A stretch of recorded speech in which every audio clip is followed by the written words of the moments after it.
Shalom, selamat malam Bapak Pendeta. Saya ingin bertanya dalam Injil Lukas 11 ayatnya yang ke-29 sampai ayat yang ke-32. Di situ berbunyi, katakan bahwa pada hari penghakiman akan bangkit ratu dari selatan untuk menghukum mereka. Ini ratu yang dimaksud itu sebenarnya dari Tuhan atau dari setan, Bapak? Terima kasih banyak. Lukas pasal 11 ayat 29 sampai ayatnya yang ke-32. Ini ayatnya kalau Lukas 11 ayat yang ke-29 sampai 32. Ketika orang banyak mengerumuninya, berkatalah Yesus, angkatan ini adalah angkatan yang jahat. Mereka menghendaki suatu tanda, tapi kepada mereka tidak akan diberikan tanda selain tanda Nabi Yunus. Sebab seperti Yunus menjadi tanda untuk orang-orang Niniwe, demikian pula Anak Manusia akan menjadi tanda untuk angkatan ini. Pada waktu penghakiman, ratu dari selatan itu akan bangkit bersama orang dari angkatan ini dan akan menghukum mereka. Sebab ratu datang dari ujung bumi mendengarkan hikmat Salomo, dan sesungguhnya yang ada di sini lebih daripada Salomo. Yang ditanyakan, Ratu yang dimaksud ini sebenarnya dari Tuhan atau dari setan? tidak ya, ini ratu di sini dikatakan ratu datang dari ujung bumi. Ini ya bukan Nyi Roro Kidul ya. Ini yang dimaksudkan dengan ratu di sini adalah ratu negeri Seba ya. Ratu negeri Seba yang karena kagum dengan hikmatnya Salomo dia lalu datang untuk melihat atau mengetahui sendiri hikmatnya Salomo. Jadi itu bukan ratu dari setan ya, bukan juga ratu dari Tuhan yang akan diturunkan pada akhir zaman, bukan. Tapi ini menunjuk pada ratu negeri Seba yang pernah mendatangi Salomo ya. Jadi maksudnya adalah bahwa ratu itu adalah orang yang tidak kenal Tuhan. Ratu itu ratu dari negeri Seba, orang non-Israel, orang kafir, katakanlah demikian. Tapi karena tertarik dengan hikmat Salomo, karena Salomo, hikmat yang dimiliki oleh Salomo, dia mau datang. Dia percaya akan hikmat itu dan datang. Dan akhirnya dia mengagumi Salomo dan juga tentu saja adalah Allahnya Salomo. Nah, kalau ratu seperti itu, ratu orang kafir saja bisa datang kepada Salomo. Sedangkan yang ada di depan kalian sekarang ini lebih besar daripada Salomo ya. Dikatakan sesungguhnya yang ada di sini lebih besar dari Salomo. Lebih besar dari Salomo. Kenapa? Karena ini bukan Salomo, ini Yesus. Ya, ini Yesus, tapi kalian tidak mau datang padaku. Maksudnya begitu. Jadi di sini ada, dengan kata lain, bukan sungguh-sungguh ratu itu akan menghakimi, bukan. Tetapi apa yang dilakukan ratu itu dalam tanda petik mendatangkan hukuman bagi angkatan ini. Kenapa? Karena orang kafir saja terhadap Salomo itu mau datang. Tapi kamu adalah orang-orang Yahudi, terhadap aku kamu tidak mau datang. Maka kamu akan dihukum lebih berat. Karena apa? Karena pengalaman dari ratu negeri Seba itu. Jadi bukan sungguh-sungguh si ratu itu akan menghakimi. Tapi maksudnya adalah bahwa dengan perbandingan terhadap kasus yang terjadi antara ratu negeri Seba dan juga Salomo, itu membuat hukuman orang-orang yang menolak Kristus itu jauh lebih berat. Itu maksudnya. Ya. Kalau malam Bapak Pendeta, saya mau bertanya, apakah seorang yang berdoa minta sesuatu bisa langsung dijawab Tuhan, atau cara berdoanya yang bagaimana agar doa bisa menembus hadirat Tuhan yang Maha Kudus dan Tuhan menjawab doa kita? Karena kadang doa yang kita panjatkan ada kuasa iblis yang menahan doa kita agar tidak sampai kepada Bapa di sorga. Benarkah demikian? Mohon penjelasannya. Terima kasih. Saudara doa, tak usah pakai kuasa iblis pun, saudara berdoa kepada Allah tidak akan sampai ya, kecuali melalui Yesus. Makanya ketika Yohanes 14 ayat 6 berkatakan, tidak ada seorang pun yang sampai atau datang kepada Bapa kalau tidak melalui aku.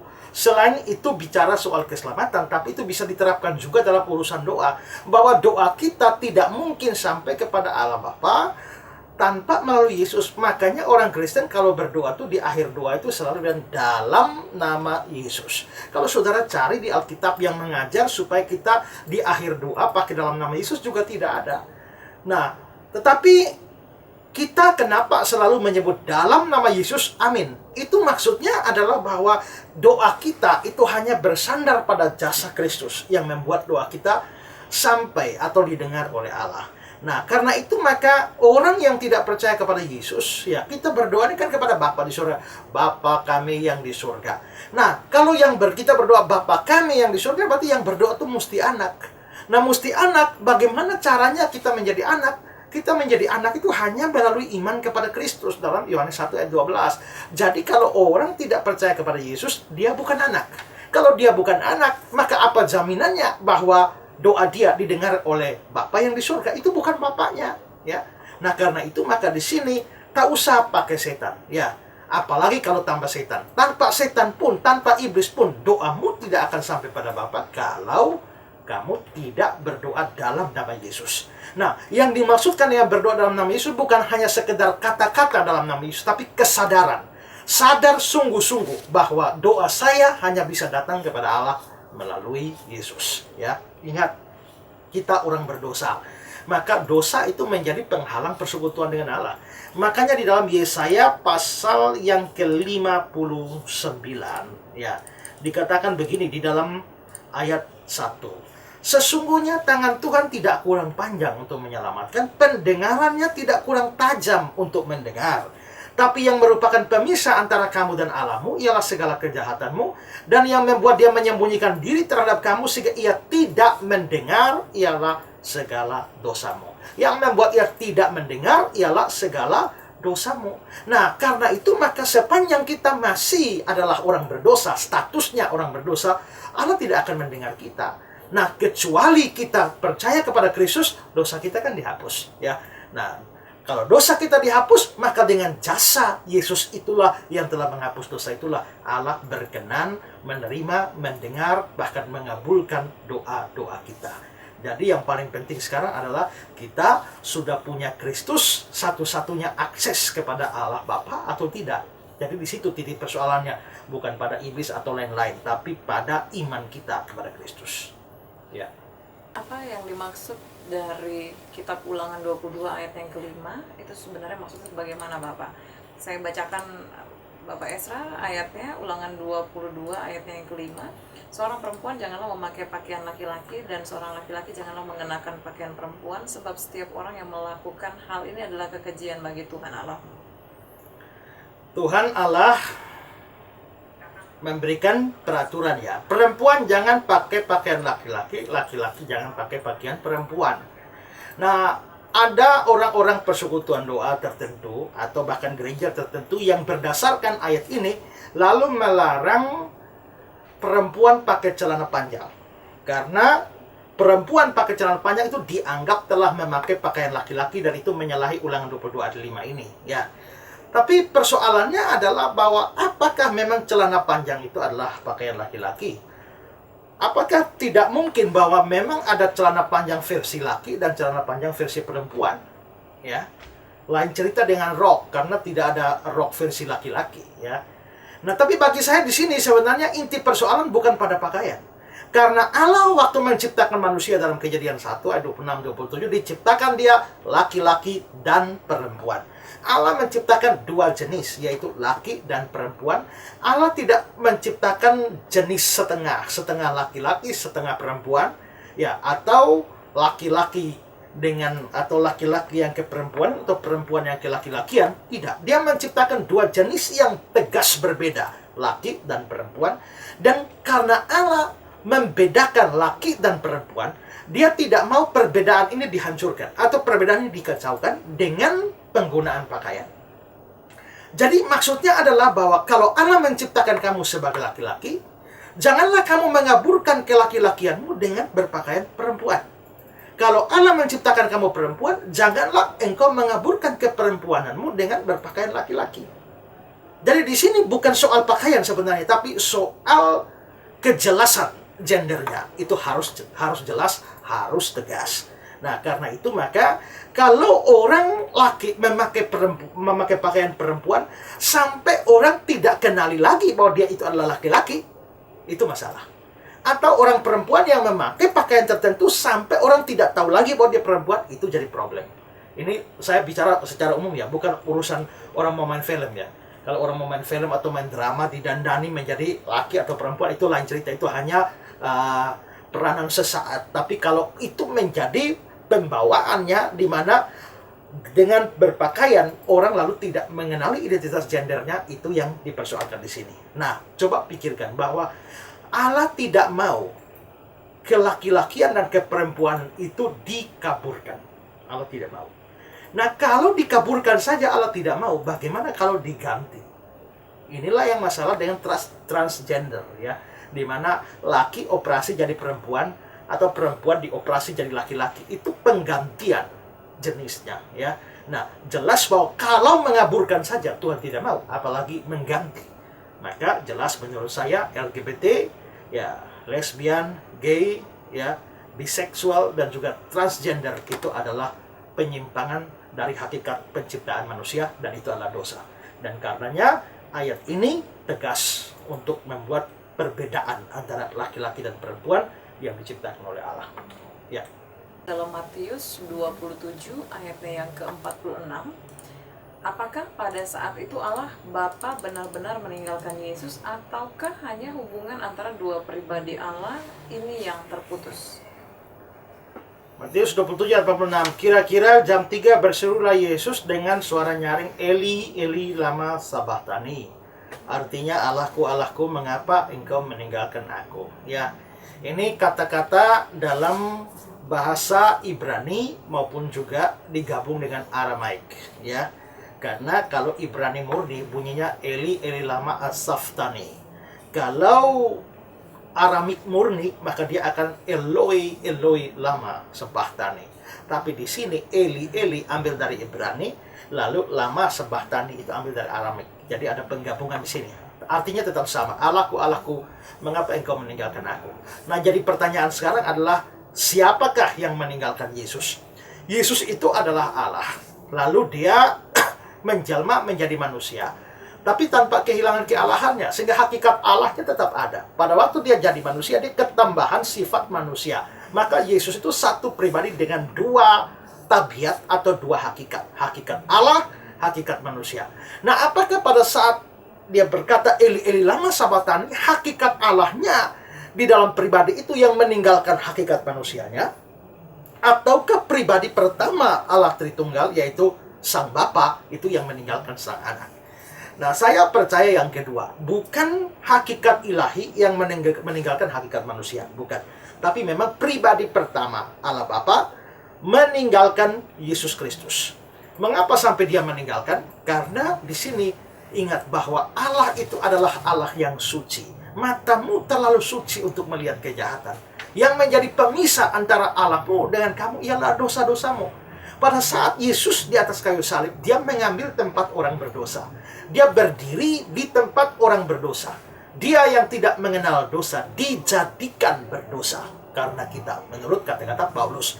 Jadi Yesus pada posisi di atas kayu salib tidak lagi dilihat sebagai inilah anakku yang kukasihi, bukan. Tapi Allah melihatnya sebagai perwakilan orang berdosa yang harus dimurkai. Dan dosa itu membuat terpisah. Ya, Yesaya 59 tadi, yang membuat terpisah dengan Allah itu adalah dosa. Karena Yesus sekarang memikul dosa, maka terjadilah perpisahan dia dengan Allah. Perpisahan apa? Perpisahan di sini jangan dipikirkan perpisahan dari sisi lokasi. Kenapa? Karena ingat bahwa Bapa itu Allah, Anak atau Yesus juga Allah. Nah, kalau Bapa adalah Allah, dia maha hadir, memenuhi seluruh tempat. Jikalau Yesus juga adalah Allah, dia memenuhi seluruh tempat. Bagaimana dua pribadi yang memenuhi seluruh tempat itu bisa berpisah secara lokasi? Satu kemana, satu kemana? Tidak mungkin. Kalau mereka berpisah secara lokasi, artinya tidak maha hadir lagi. Maka di sini memang perpisahan ini tidak boleh dianggap sebagai perpisahan secara lokasi. Nah, kalau begitu perpisahan apa? Perpisahan secara relasi. Ya, orang bisa bersama-sama di satu tempat, tapi terpisah secara relasi. Ya. Walau kau berada dekat di sisiku, namun terasa jauh. Ya, dekat di sisi, tapi terasa jauh. Berarti di situ lokasinya bisa sama, tapi relasinya putus, relasinya jauh. Nah, demikianlah Sang Bapa dan Sang Anak yang memiliki atau hidup di dalam kasih yang kekal sejak dari kekekalan, gara-gara dosa itu harus terpisah, dan itu adalah satu penderitaan tersendiri bagi Kristus. Ya, penderitaan, saudara. Kalau makin cinta dengan seseorang baru putus, itu tambah sakit, bukan ya? Ya, semakin dua orang tambah cinta, kalau terjadi pemutusan hubungan itu tambah menderita. Dan secinta-cintanya saudara dengan pasangan saudara, pacar saudara atau suami istri saudara, tidak ada pasangan yang lebih dekat seperti dekatnya Allah Bapa dan Yesus. Tidak. Tapi karena dosa-dosa kita lah, Dia rela menanggung perpisahan itu demi penebusan dosa kita. Jadi ini adalah perpisahan relasi, bukan lokasi. Ya. Shalom, selamat malam Bapak. Saya ingin bertanya, benarkah sorga itu nyata, dan benarkah di sorga ada rumah menurut upah masing-masing orang percaya? Terima kasih. Surga itu benar-benar ada kalau kita memang percaya kitab suci adalah firman Allah. Mengapa? Karena Alkitab jelas mengatakan bahwa surga itu ada, ya. Surga itu ada. Kalau kita memeriksa di seluruh Alkitab, ya, di seluruh Alkitab itu kata surga, ya. Kata surga itu muncul sebanyak 247 ayat itu muncul, ya. 247 ayat itu bicara tentang surga atau menyebut tentang surga. Di dalam perjanjian lama sendiri itu muncul 59 ayat, ya. Dalam 59 ayat, sedangkan di dalam perjanjian baru itu muncul sebanyak 188 ayat, ya. Nah, kalau Alkitab menyebut surga itu dengan jumlah ayat sebanyak itu, ya, kecuali kita menganggap bahwa Allah berbohong atau Allah sedang menipu manusia, baru kita menganggap bahwa surga itu tidak ada, ya. Karena itu jelas kalau Alkitab, kita percaya Alkitab dan Alkitab mengatakan demikian, kita harus percaya surga itu benar-benar ada. Kalau memang dia ada, tempatnya di mana? Saudara silakan naik pesawat luar angkasa macam apapun, pergi cari di seluruh alam semesta ini sampai ke planet-planet, galaksi-galaksi lain, saudara tidak akan ketemu surga di mana. Kenapa? Karena itu dimensinya beda dengan dimensi fisik. Seluruh jagat raya ini adalah dimensi fisik, sedangkan surga maupun neraka itu bersifat atau berdimensi rohani. Terlalu tidak pergi kemanapun tidak bisa dapat, tidak bisa menemukan surga dan neraka. Tapi begitu saudara mati, saudara langsung sampai ke surga bagi yang percaya, dan sampai ke neraka bagi yang tidak percaya. Berarti kelihatannya dekat sekali dengan kita, ya. Begitu, karena memang dimensinya beda. Nah, lalu setelah ditanyakan tentang nyata tadi, apakah dibenarkan dalam surga ada rumah menurut upah masing-masing orang percaya? kalau kita melihat Yohanes pasal 14, ya, ayat 2, di rumah Bapakku banyak tempat tinggal. Jika tidak demikian, tentu aku mengatakan padamu, sebab aku pergi ke situ menyediakan tempat bagimu. Nah, di sini kita bisa melihat bahwa Yesus menyebut surga itu dengan rumah Bapakku. Dia menyebut soal rumah. Lalu juga kalau kita melihat di dalam 2 Korintus pasal yang ke-5, ya, 2 Korintus pasal 5 ayat 1, karena kami tahu bahwa jika kemah tempat kediaman kita di bumi dibongkar, itu adalah mati. Kemah tempat kediaman di bumi itu maksudnya tubuh kita dibongkar, artinya mati. Allah telah menyediakan suatu tempat kediaman di sorga. Tempat kediaman di sorga, ya, suatu tempat kediaman yang kekal, yang tidak dibuat oleh tangan manusia. Di sini jelas disebut sebagai tempat kediaman, ya, tempat kediaman. Lalu nanti kita bisa lihat di dalam ayat yang ke-8 dari 2 Korintus 5, tetapi hati kami tabah dan terlebih suka kami beralih dari tubuh ini, beralih dari tubuh ini mati, dan menetap pada Tuhan. Di dalam terjemahan bahasa Inggris, to come home to the Lord, ada kata home di sana. Jadi jelas ini bicara memang rumah. Hanya jangan membayangkan bahwa rumah itu seperti rumah di bumi ini, ya, di bumi ini. Tadi dalam ayat 1 dikatakan bahwa tempat kediaman yang kekal yang tidak dibuat oleh tangan manusia. Apakah itu bergantung upah? Memang bergantung upah. Masuk surga bukan upah. Masuk surga itu anugerah. Anugerah artinya kita tidak layak dapatkan, tapi kita diberi. Hanya karena anugerah lah kita bisa diselamatkan atau masuk surga. Tapi kalau kita sudah diselamatkan, kita kalau ada kesempatan masih di dunia ini untuk hidup, nah ini adalah kesempatan untuk bekerja, memberi buah, dan juga kita untuk mendapatkan upah. Nah, surga bukan upah, tapi waktu masuk surga itu ada upahnya, tergantung pelayanan kita di bumi ini. Karena itu, misalnya dalam Matius 10 dikatakan, kalau kamu memberi air sejuk secangkir saja kepada seorang muridku, ya kamu tidak akan kehilangan upahnya.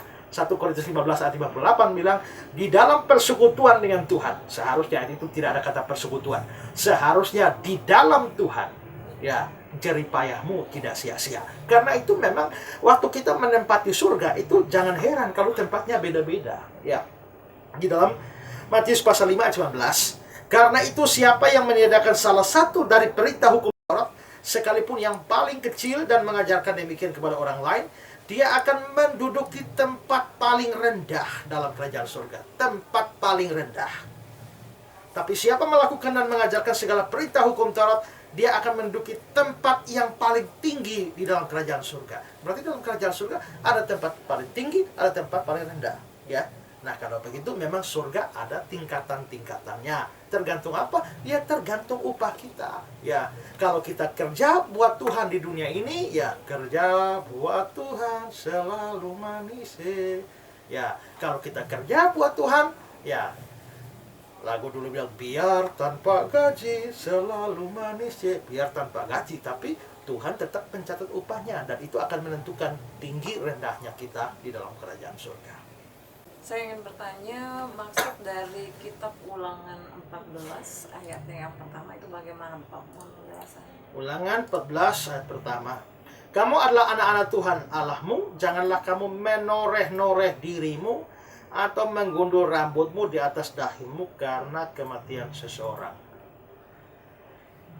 Dilarang menoreh-noreh dirimu, ya. Terjemahan lama bilang, janganlah kamu menoreh tubuhmu atau mencukur bulu di antara kedua belah matamu. Ya. Terjemahan Indonesia sehari-hari berkata, kamu adalah umat Tuhan Allahmu, jadi pada waktu kamu berkabung untuk orang mati, janganlah kamu melukai dirimu dan mencukur bagian depan kepalamu seperti dilakukan oleh bangsa-bangsa lain. Jadi di sini orang Israel dilarang menoreh atau melukai diri mereka dan menggunduli rambut di dahi mereka karena kematian seorang. Kenapa? Di dalam ayat 2 dikatakan, sebab engkaulah umat yang kudus bagi Tuhan Allahmu. Engkau umat yang kudus bagi Tuhan Allahmu. Engkau dipilih jadi umat kesayangan karena kamu di bangsa pilihan. Nah, kenapa sampai tidak boleh? Karena kebiasaan menoreh-noreh diri, ya, melukai diri, menggundul rambut, itu adalah kebiasaan bangsa-bangsa penyembah berhala. Jadi kalau kamu melakukan hal yang sama, ya kamu mirip dengan bangsa-bangsa penyembah berhala. Itulah sebabnya Tuhan tidak mau Israel mirip dengan orang-orang penyembah berhala, orang-orang kafir, dan katanya dia melarang mereka melakukan sesuatu yang biasa dilakukan oleh bangsa-bangsa kafir. Ya. Bapak, saya ingin bertanya, banyak gereja menganggap bahwa makan sirip pinang itu tuh dosa, bahkan seakan-akan seperti haram. Bagaimanakah pendapat Bapak soal ini? Kalau dianggap dosa, itu di mana letak salahnya? Kalau alasan merusak gigi, merusak bait Roh Kudus, bagaimana dengan gula-gula atau permen maksudnya yang merusak gigi? Orang kampung makan sirip pinang kan gigi malah sampai umur 90-an tahun dan giginya masih utuh. Mohon tanggapan Bapak. Saya pernah ditanya seperti ini, terus terang saya juga tidak tahu, karena saya belum tahu apa kandungan yang ada di dalam sirip pinang itu. Apakah itu cukup membahayakan tubuh? Apakah pengaruhnya ya seperti dibilang pengaruh gigi, atau jangan sampai ada pengaruh-pengaruh lain kepada bagian tubuh yang lain? Nah, itu saya tidak tahu. Ya, saya tidak tahu, maka saya sendiri tidak bisa menilai makan sirip pinang itu dosa atau tidak, karena pertama, Alkitab tidak pernah mengatakan demikian. Ya, Alkitab tidak pernah, bahkan sirip pinang sendiri Alkitab tidak singgung. Itu sama seperti rokok, itu juga tidak disinggung. Ya, nah demikian juga dengan sirip pinang, itu tidak disinggung. Jadi memang Nah, tapi kalau misalnya rokok, ini kan produsen rokoknya sendiri kan menulis di rokoknya adalah merokok membunuhmu, ya kan? Artinya yang menjual rokok sendiri pun juga mengakui itu membunuh, bahkan dikasih gambar-gambar yang mengerikan dan sebagainya, ya kan? Tapi kalau sirip pinang ini kan bagaimana? Ya, belum ada orang yang tulis sirip pinang membunuhmu, ya kan? Nah, atau kasih gambar, itu perlu penelitian lebih jauh. Pengaruh sirip pinang terhadap kesehatan. Nah, kalau memang pengaruhnya kepada kesehatan sangat signifikan dan itu sangat berbahaya, maka menurut saya kalau kita sudah tahu itu sangat membahayakan, bisa membunuhmu, tapi masih mengkonsumsi, itu sama dengan memang sengaja membunuh diri. Nah, itu dosa. Tapi apakah benar sampai setaraf itu, saya tidak tahu. Karena itu maka memang harus, ya, siapa tahu ada mahasiswa-mahasiswa kesehatan yang bisa bikin penelitian soal dampak sirip pinang terhadap kesehatan. Nah, itu mungkin bisa berikan sumbangsi besar bagi kita dalam menilai makan sirip pinang itu. Ya. Selamat malam Pak Esra, saya mau tanya apakah ada tanda-tanda fisik orang yang dipakai setan? Karena saya pernah dengar ada majelis dari salah satu gereja yang bilang bahwa salah satu tandanya adalah muka orang tersebut berubah warna menjadi abu-abu. Dari Nona di situ mana? Kalau orang dipakai setan ini kan macam-macam cara. Ya. Petrus pada waktu Yesus memberitakan tentang pemberitaan pertama tentang penderitaan yang akan dialaminya, ya, dia akan pergi ke Yerusalem dan akan dibunuh, dianiaya oleh tua-tua, ahli-ahli Taurat dan sebagainya. Itu Petrus langsung tarik Yesus dan tegur, ya. Lalu Yesus bilang, "Enyahlah engkau iblis." Ya, berarti memang pada saat itu memang Petrus dipakai iblis. Banyak juga orang dipakai iblis, ya. Ini nona-nona yang jalan-jalan pakai celana umpan saja itu bisa dipakai iblis itu, ya. Bisa dipakai iblis. Nah, tapi mungkin yang saudara maksudnya adalah yang kerasukan iblis atau kerasukan setan. Maka memang kerasukan setan itu bisa memberikan suatu penampilan atau juga penampakan fisik yang berbeda, ya. Mungkin ada pengalaman orang melihat mukanya jadi abu-abu. Bisa juga seperti dalam kasus Yesus menyembuhkan 2 orang yang kerasukan di Gadara itu, ya. Itu orang yang kerasukan itu dia memiliki kekuatan yang luar biasa hebat, ya. Dia kekuatan yang luar biasa sampai orang merantai, dia pun rantainya putus semua, ya.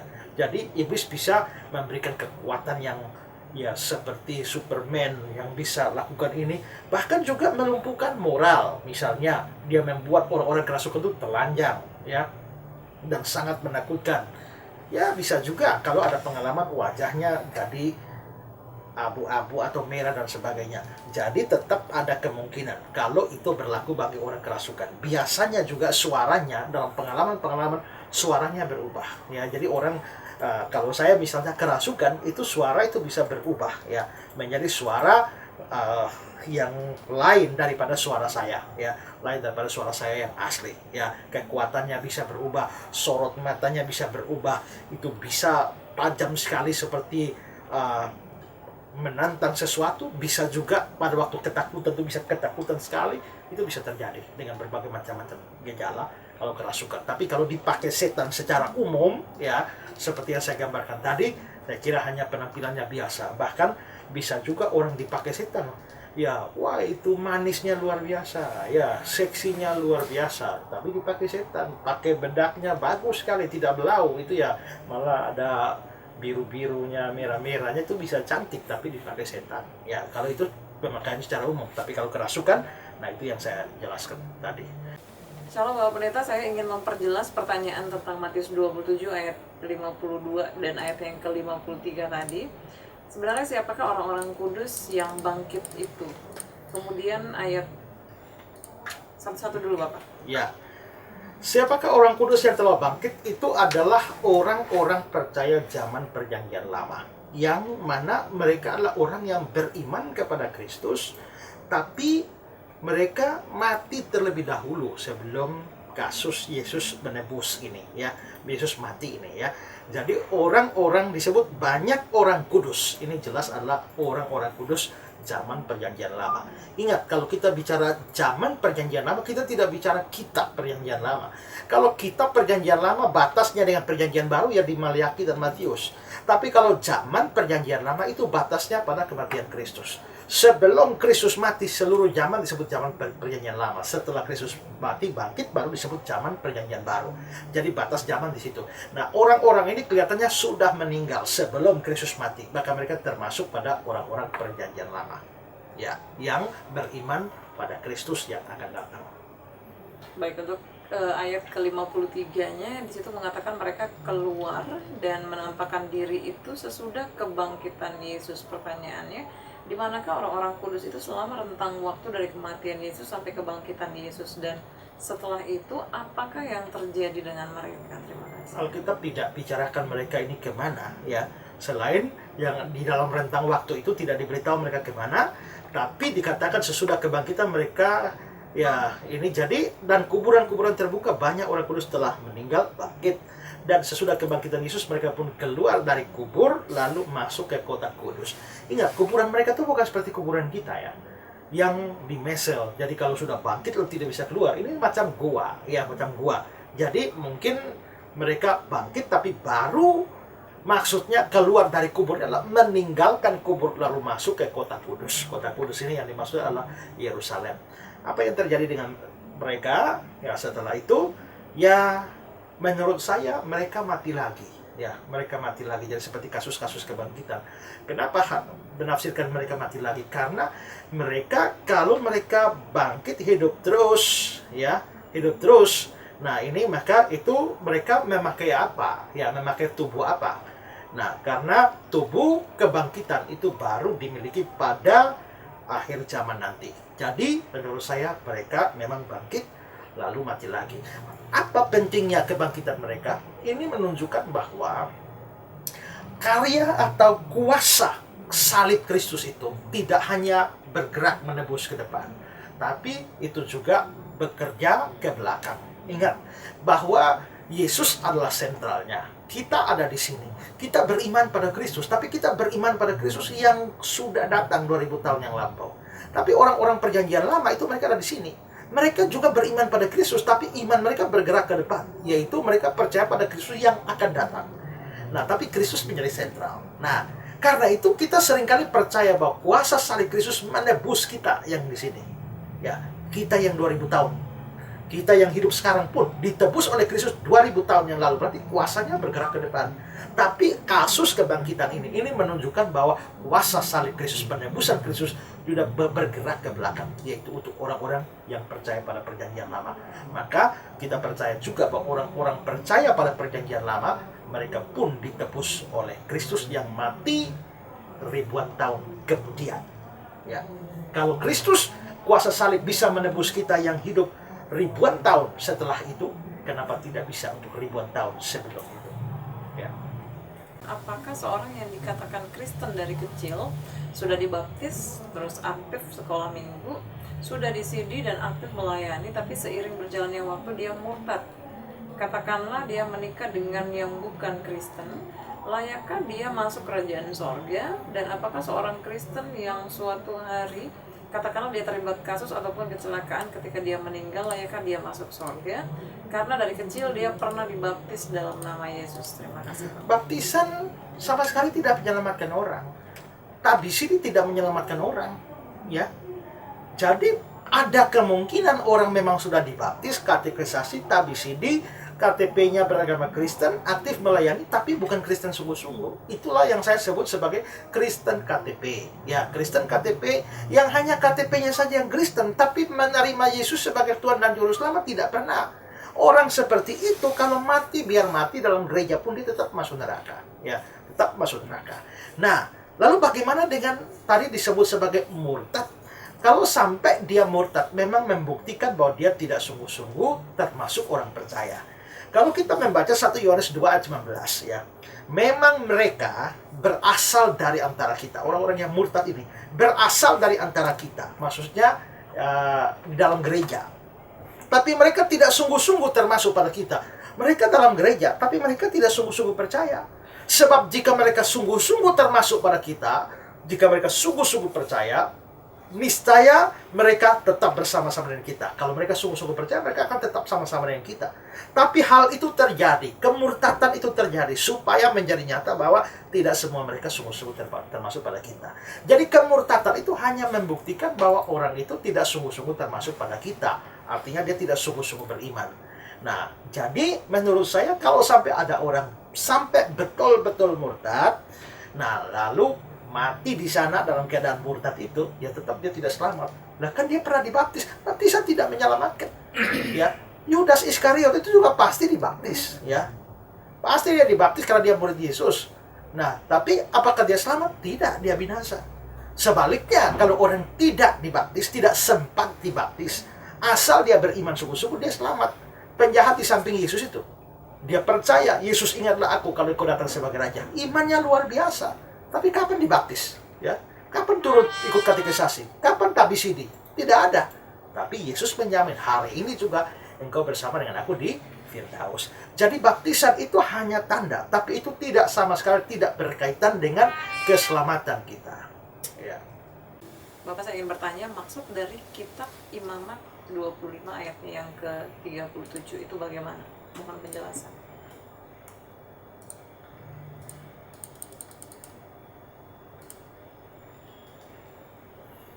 Janganlah engkau memberi uangmu kepadanya dengan meminta bunga, juga makananmu jangan kau berikan dengan meminta riba.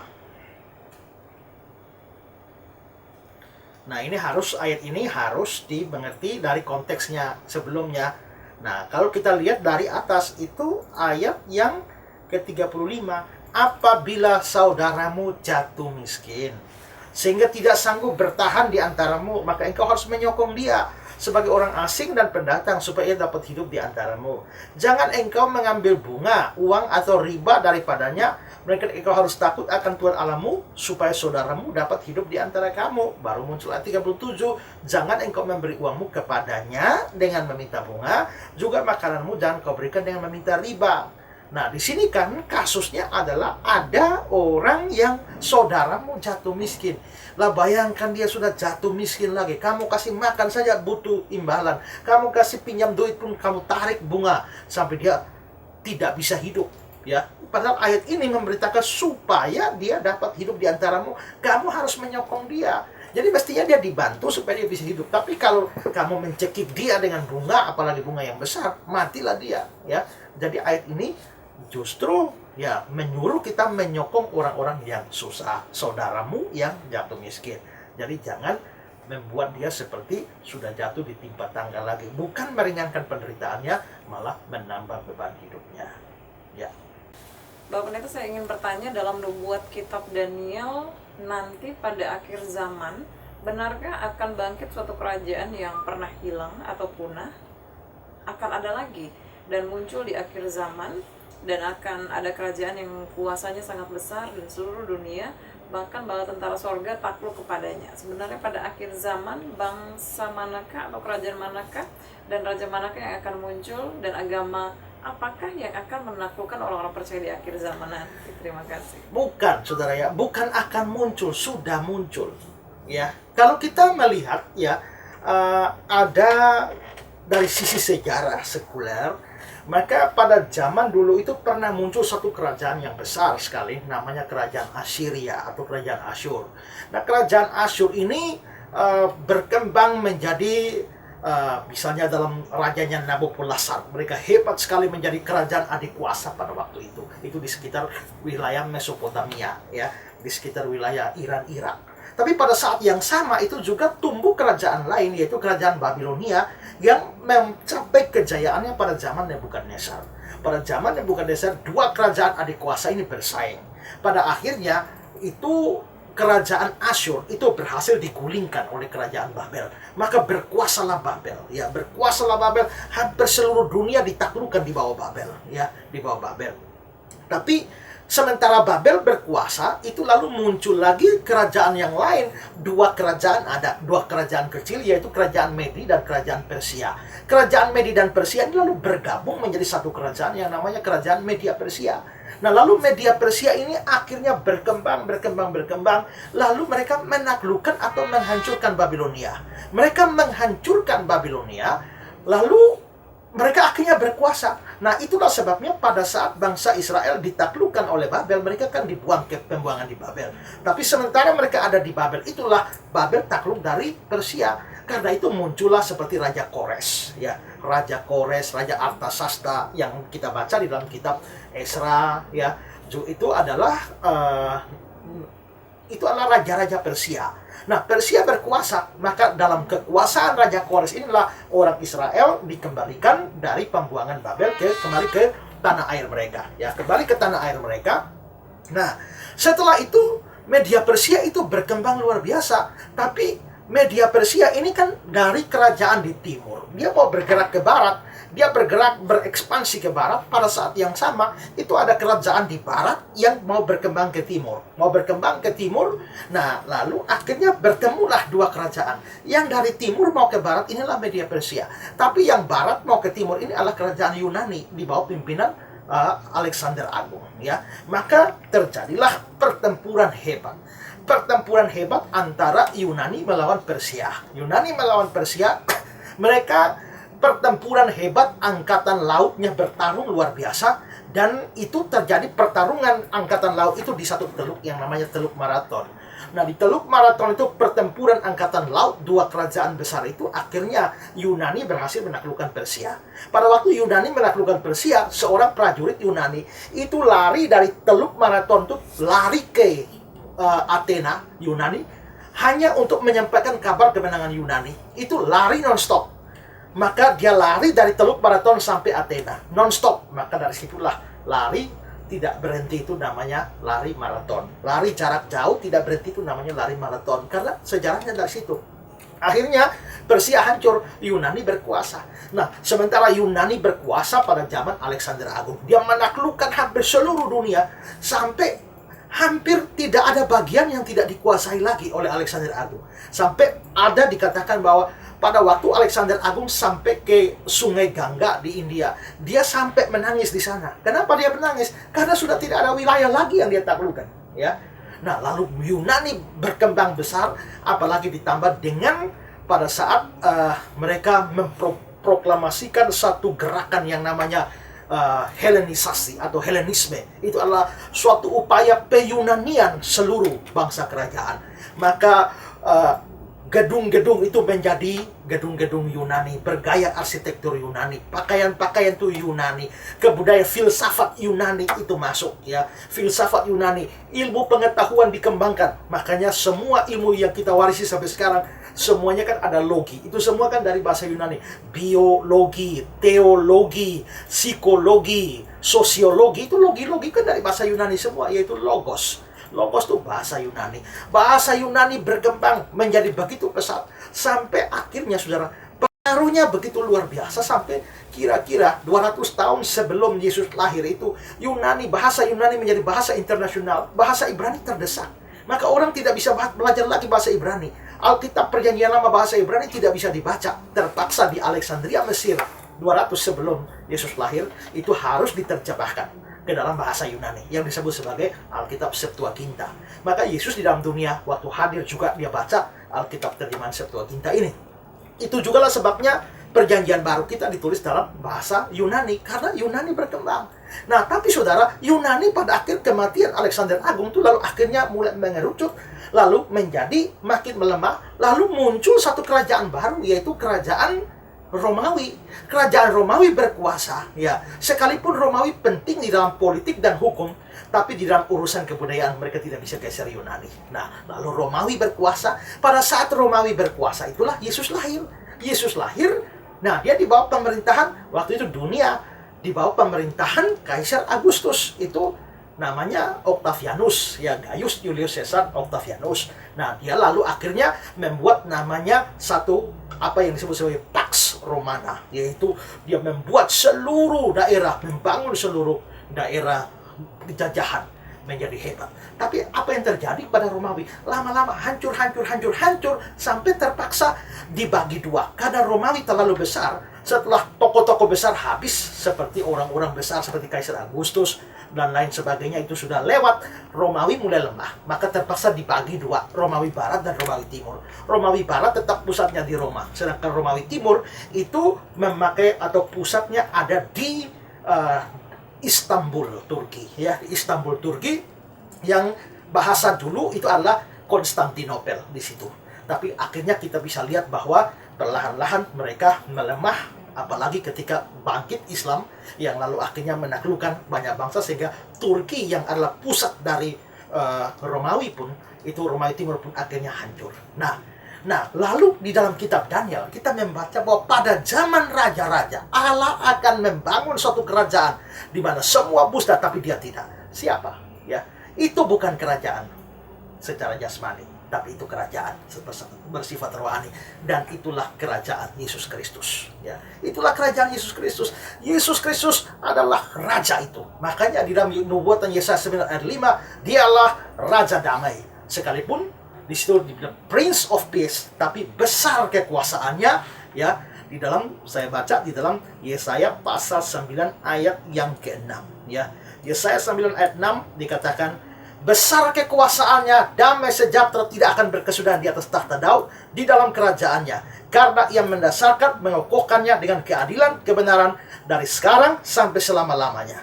Jadi kerajaan yang tidak akan binasa itu adalah kerajaan yang dibangun oleh Kristus. Pada waktu dia diadili, dia bilang, kerajaanku bukan dari dunia ini. Ya, karena itu maka kerajaan yang akan datang di zaman akhir itu bukan akan datang dari sisi kita, tapi akan datang pada sudut pandang Daniel. Dan itu sudah terwujud pada waktu Yesus Kristus datang ke dalam dunia. Kerajaan Yesus Kristus tidak pernah berubah. Babilonia, Asyur habis, Babilonia habis, Yunani habis, Romawi habis. Tapi kerajaan Yesus Kristus akan bertahan. Dia datang ke dalam dunia, membangun kerajaannya, mengajar tentang kerajaannya, dan kerajaannya akan bertahan selama-lamanya. Dan bersyukur bahwa saudara dan saya adalah warga kerajaan dari Yesus Kristus. Itulah kerajaan yang tidak binasa.